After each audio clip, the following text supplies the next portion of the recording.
What's up guys, I'm Jesse from Mold & Baker, and today we're gonna go over the easiest way to paint a fiberglass trailer.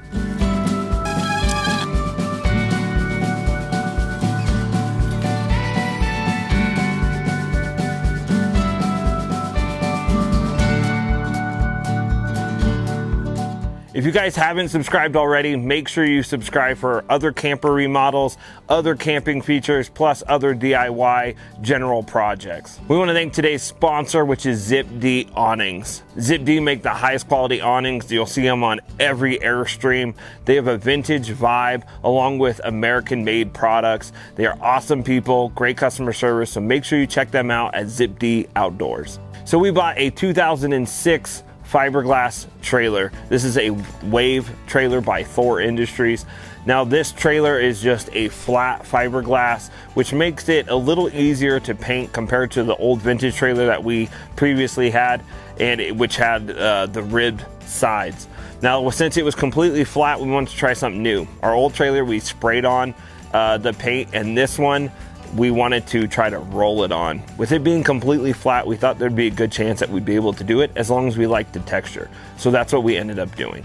So let's go through the whole process of what we did to paint this trailer, and it's a lot easier than you would think. So the first step to painting the trailer was taking off all the decals. We were lucky that this trailer didn't have an excessive amount of decals. There are a lot of trailers or RVs that have a crazy amount. This one did not. But we still had to go through and take off all the decals and make sure that we started from scratch. So we tried a few different ways to do that. First, we tried a heat gun, trying to just heat up the decals and peel them off. It did work, but it was really slow moving. The best way we found to do this was a glass scraper. Now you can buy these at Home Depot. They're really easy to use. They have two sides of the blade. One is a sharp knife side, the other is a flat side that's not as sharp. We ended up flipping around and using the knife side to scrape it off and just make sure that it is completely solid as you scrape the decals. The more and more we went, the better and better our process got, and it sped up pretty quickly. As you can see on the back, I was able to do an entire stripe in almost one scrape, and it kind of just sped up from there. Once all the decals were done, it was time to sand. So for the sanding process, we used 120 grit sandpaper. That is a pretty rough sandpaper, so make sure you're not pressing too hard as you go through and sand the trailer. The reason you need to sand the trailer is because you have to give the primer something to stick to. So as you rough up the surface, the primer is going to adhere to that surface a lot easier than if it was just a smooth fiberglass shell. So we went through and sanded the entire thing. It didn't take too long, maybe a couple hours. And then where the decals were, if there was some residue here and there, we made sure that we spent our time and really tried to sand that down so you don't see any kind of leftover residue of the decals after we paint. Once the sanding process was done, it was time to tape off and start priming. So taping off is very time consuming. You have to tape off everywhere, obviously, that you don't want paint, whether it's around trim, the windows, these flares down here by the wheels. You have to make sure you're being steady with it. If you're really good at painting, maybe you don't have to and you can just have a steady hand around all of them, but we are not, so we decided taping was probably the best choice.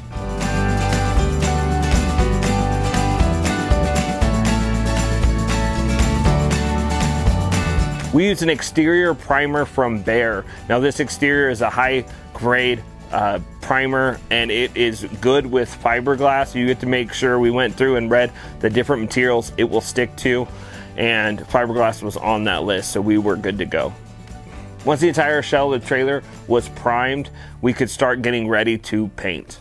For the first base paint that we were going to use, it was this tan color. Now the name of the color is Stucco Tan, and it is a Behr paint.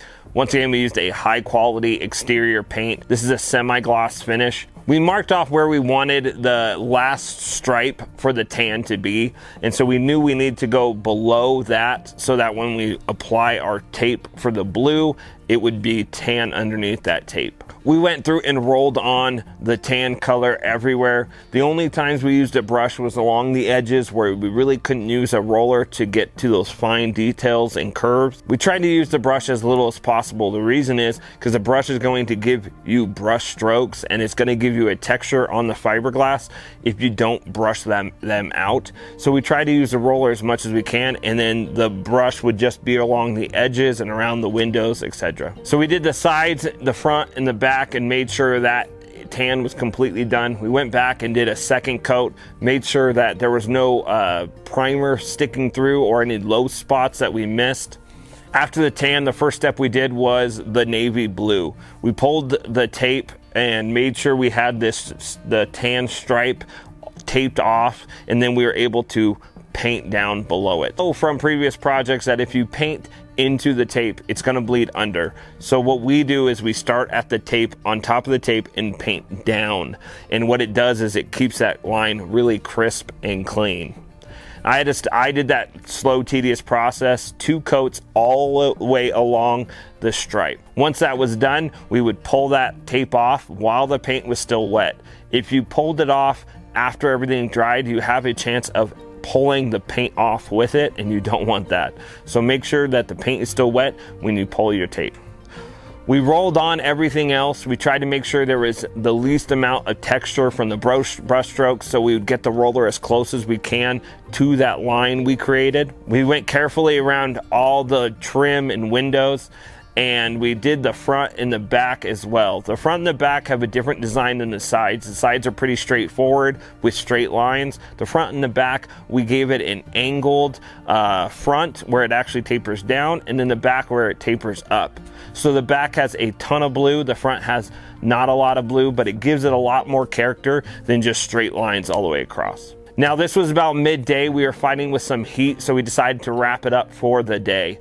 The hotter and hotter it is, the harder and harder it is going to be to paint because of how fast it'll dry. Not only will the cure time be a lot faster, but it won't adhere as well in the heat and if it dries too quickly. So make sure that you're doing it at relatively good temperatures. The next color we did was this Blackberry Teal. Now this Blackberry, we did the same exact process as before. We lined up a new piece of tape on the same spot that we did before on the below to make sure that we have a clean tan line in between the navy blue and the teal. We use the same paint for all of them. Now for this brown, we used a maple glaze from Behr as well. Same exact process, taping off the lines, painting from the tape up, and then making sure we get the rollers completely on it and eliminate as much of the texture as possible.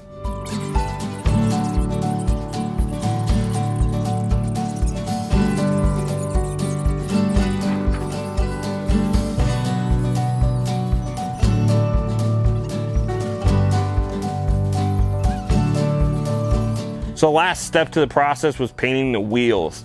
Now the wheels just look dingy. We wanted to brighten them up a little bit, so we painted them in white from an oil-based paint that I used previously. It was actually the same paint that I used for our first trailer.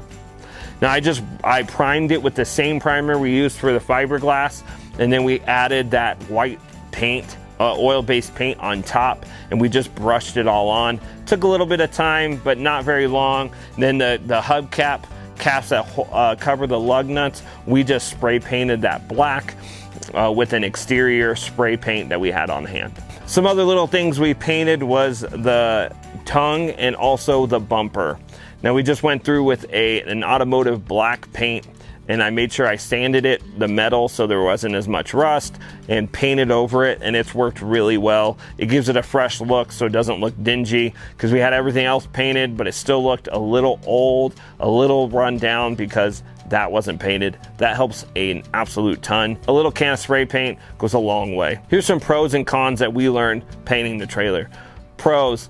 It was extremely easy. It took us about 3 days to complete the entire trailer. It's a 26-foot trailer, and it didn't take very long. A few days of sweat equity, about $400 worth of paint, and now we have a completely new look that's retro and it's unique, and we have had so many compliments on the 3 or 4 trips that we've taken it this summer. Here's some cons. First off, you see some brush strokes. It's just gonna be inevitable. You can't get all the texture off. You can get close, but you can see some areas that if you don't take your time or they dry too fast, you're going to be able to see those flaws. I think spraying like we sprayed our other trailer, you're not gonna have as many of those if you do light coats and more passes. So if you don't have a paint sprayer and you have a flat trailer like this, rolling it on works extremely well. It did the job for us. We're very happy with the process, and it was just way less of a headache. Make sure you subscribe if you haven't. Check out all our other projects, including some DIY projects for your yard, or a lot of our camper remodels, including an adventure van, our vintage trailer, and this entire remodel will be coming out in a short few weeks, so make sure you check that out as well. Thanks for watching, guys. We'll see you next time.